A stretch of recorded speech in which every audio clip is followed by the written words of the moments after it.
Dick Cerri with Music Americana on 94.7 W Light. And we mentioned John Denver's coming to town. We had a chance to talk with John about his music and doing a lot of going back and to the early days of John Denver's appearance here in Washington as a member of the Chad Mitchell Trio and other things. So we've interspersed some music with some conversation with John Denver. What's that little noise I hear in the background, John? My little baby girl. What's the tension? Jessie Bell? Jessie Bell. How old is Jessie? She's 13 months now. Talking about you, darling, yes. Is she smiling? Yes. She's got, it's just pretty wonderful to me. And also a wife who is also a performer. Are any plans of you two getting together? Well, Cass has sung with me on a couple of songs that we've done on the last two albums, and has appeared with me on stage. I think she came out and did a couple of songs with me at Wolf Trap last year. So as that allows itself, and we'd really like to make a film together. That also is a kind of a challenge. You know, she's a young girl and has a career that she wants to create for herself, and so she was off in Australia for 6 weeks this spring making a film down there while I was on tour in Europe, and I wasn't very happy about that. Well, it sounds like that little bundle of joy is keeping you busy there. I'll say. Is it your day in the kitchen? It's my day. How did you know? And I'm trying to do all these interviews and everything. Sounds like she's going to be a singer.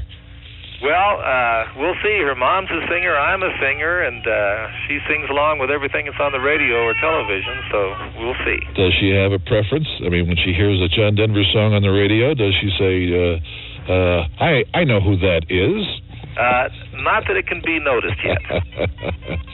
She's going to probably grow up to be one of those kids that's, who really isn't interested in what the parents do.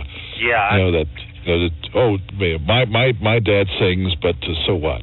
I would hope so. I hope that she'll look into other things for her life and her satisfaction. I don't ever want to be the one to try and push her to do what I'm doing. I don't want to do that with my other children. Actually, I had the greatest thing happen the other day. I've never pushed music or anything like that on my son Zack. And the other day he said to me, he says, "You know, Dad," he said, "I'd really love to learn how to play the guitar.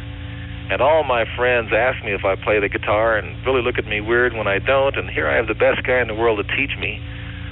It blew me away. Who taught John Denver how to play guitar?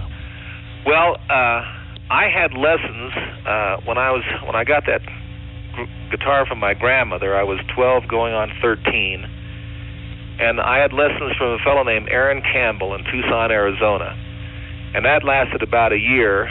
And within that, I learned how to read music and tune the guitar and like that. And since then, it's all been my own looking and working. And I learned from everybody. We had a folk quiz on a few weeks ago in which the question was, who was the opening act for the Back Porch Majority back in the early 60s? Far out. That'd be me. You remember how you got that job?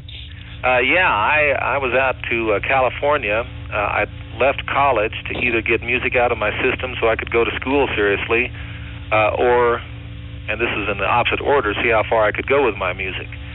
And I went out to Los Angeles, got a job as a draftsman for a civil engineer who was a friend of mine, and of our families, I should say, and then started singing at every folk club I could go to.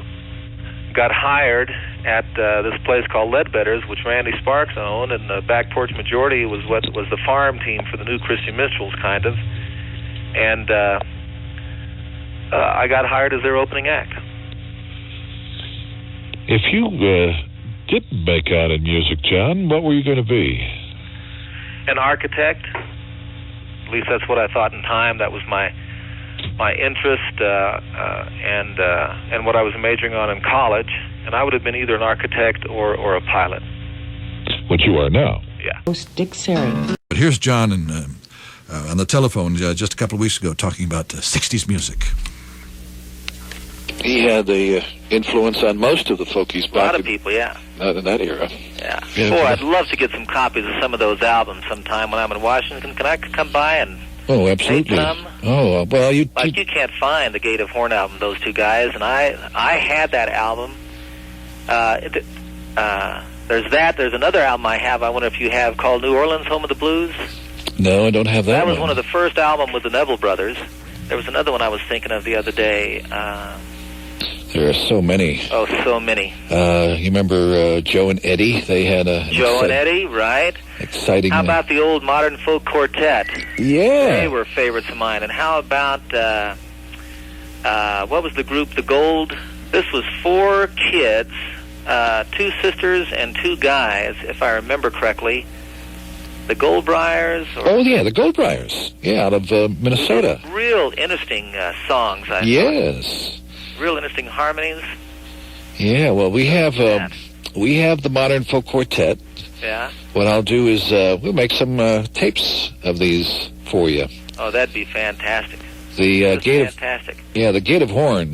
Gordon Lightfoot was saying that's probably the album of that era. Yeah. Well, boy, I'd be happy to pay for the time, the equipment, whatever is necessary, and if you can put it on RDATs,